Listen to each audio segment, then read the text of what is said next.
एक जयकारा उस महान संत के नाम का जिन्होंने इस देश की अछूतों को, इस देश की महिलाओं को, इस देश के उस वर्ग को जिसको कभी कोई अधिकार नहीं थे, उस संत का जयकारा ऐसा लगना चाहिए। विज्ञान के वैज्ञानिक कहते हैं कि जो भी यहाँ बोला जाता है वो ब्रह्मांड में सुना जा सकता है, अब नहीं तो आने वाले समय में।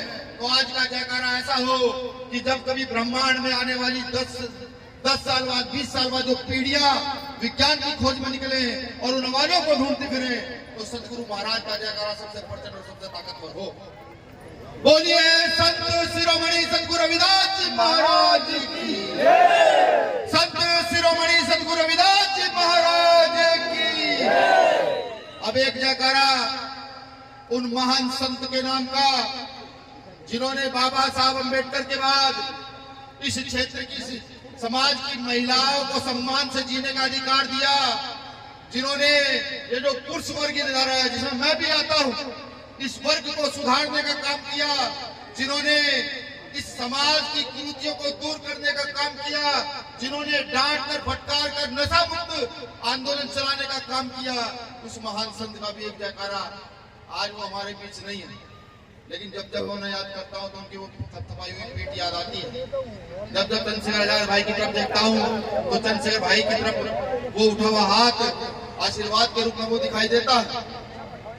तो स्वामी समनदास जी का जयकारा भी प्रचंड ताकत से लगाइएगा, उस ताकत से लगाइएगा और इस नारे को, इस जयकारे को आंख बंद करके लगाइएगा। स्मरण कीजिएगा गुरु महाराज का कि वो आपको साक्षात दर्शन दे।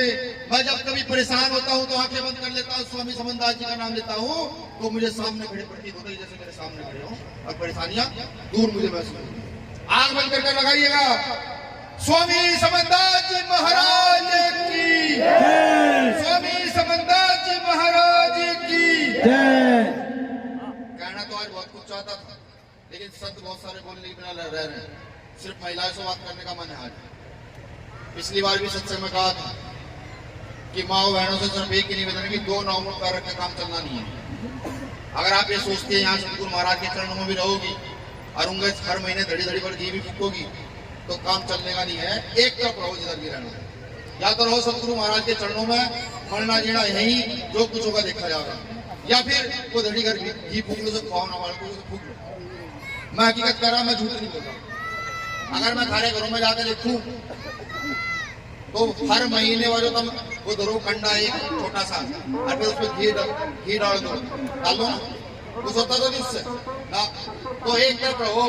अगर यहाँ आगे इस प्रांगण में आगे सतगुरु महाराज की शरण में आगे तो ना तो थारा भूत कुछ बिगाड़ सके, ना प्रेत कुछ बिगाड़ सके, ना देवता कुछ बिगाड़े, ना देवी कुछ बिगाड़े। अगर यहाँ आगे तो ये और बाकी थारे मन में जब कुछ भी चल रहा हो, कुछ भी, मैं साक्षात का प्रमाण हूँ। सतगुरु महाराज का आशीर्वाद लेकर ऐसी ऐसी जगह को गुजरते जो कहते लोग यहाँ ऊपर जा नहीं सकते, हम चले गए सतगुरु महाराज के आशीर्वाद से। तो तब भी यही करना पड़ेगा कि सतगुरु महाराज का नाम लेकर के उनके काम को आगे बढ़ाना अगर है तो आडंबर को छोड़ना होगा। आडंबर को छोड़ के सतगुरु महाराज ने जो कहा है उनका ध्यान रखना होगा। और अगर तुम उसका ध्यान रखोगी तभी आने वाली सारी नस्लें सुधरेंगी, वरना आने वाली नस्लों के सुधरने का कोई कारण है नहीं। अगर सतगुरु रविदास जी महाराज आंदोलन न चलाते तो समनदास जी महाराज न होते, बाबा साहब अम्बेडकर अगर आंदोलन न चलाते तो आज हम सब इस टाट में बैठने के लायक न होते। ये बात समझ लो। सतगुरु महाराज ने 600 साल पहले कहा कि चाहूं ऐसा राज में मिले समन कौन, छोट बड़े सब संग बसा राज रहे पर्सन। 600 साल पहले सतगुरु रविदास जी महाराज कह रहे कि ऐसा राज चाहता हूं मैं जहां छोटा बड़ा कोई ना हो, किसी को कम ना हो, रोटी कपड़े मकान की कोई दिक्कत ना हो, बेगमपुर राज में चाहता हूं। लेकिन अफसोस हमें अधिकार मिल गए, अच्छे कपड़े पहन लिए, घर में टीवी आ गई, बीबी आ गई, हम खुश हो गए। हमने सतगुरु महाराज के सपने को पूरा करने की बात नहीं कही। अगर हम सतगुरु महाराज का सपना पूरा कर देते, इस देश में संत शिरोमणि सतगुरु रविदास जी महाराज का राज स्थापित कर देते, तो आज सतगुरु महाराज का प्रचार करने के लिए ये जो 10-10 लाख के टेंट लगाते हैं, गांव का प्रचार करते हैं, लगातार करते हैं, तो इस काम को हम अपनी एक कलम और एक साइन से कर देते। एक एनसीईआरटी की बुकों में एक साइन मार देते कि नहीं, सतगुरु रविदास जी महाराज को पढ़ाया जाएगा भारत के मान सत्य। हमने नहीं किया, हम सोए रहे। यहाँ सोने से काम चलने वाला नहीं है। अगर तुम सोचते हो सोने से काम नहीं चलेगा, क्योंकि कहावत है पुरानी कि अपना हुक्का अपनी मरोड़, पियो पियो नहीं तो फोड़। अगर अपना राज होगा, अपनी सत्ता होगी, अपनी ताकत होगी, तभी अपने गुरुओं का, संतों का काम पूरा कर पाएंगे, वरना कोई उम्मीद नहीं है। इस काम को सिर्फ समझा किसी एक व्यक्ति ने समझा, डॉक्टर बाबा साहब अम्बेडकर ने, और संविधान में लिख दिया, समानता का अधिकार, मौलिक अधिकारों में लिख दिया कि अगर तुम सदगुरु रविदास जी की इस वाणी का उल्लंघन करोगे, लोगों को समान नहीं समझोगे, तो तुम्हारे लिए रास्ता जेल का है। ये मैं नहीं कह रहा, ये लिखा हुआ है कि रास्ता जेल का है। और जाते हैं, अगर आपको मंदिर में घुसने रोक दे जेल जाते हैं, आपको जाति के आधार पर पानी पीने से रोक दे तो जेल जाते हैं, अगर आपने जाति को लेकर गाली दे दे तो जेल जाते हैं। उन्होंने एक व्यवस्था और दी, लोकतंत्र की व्यवस्था, लोकतंत्र की व्यवस्था दी और कहा जिसकी जितनी संख्या वाली उसकी इतनी हिस्सेदारी। मैंने जब घूम कर देखा तो सर्वे किया कि 2 कदम चलता हूं तो पता लगता है कि शोषित वंचित वर्ग का आदमी है, या मजदूर है, या किसान है, या महिला है। हर 2 कदम पर चलता हूं तो पता लगता है कि चाहते तो व्यवस्था स्थापित कर लेते, नहीं कर पाए।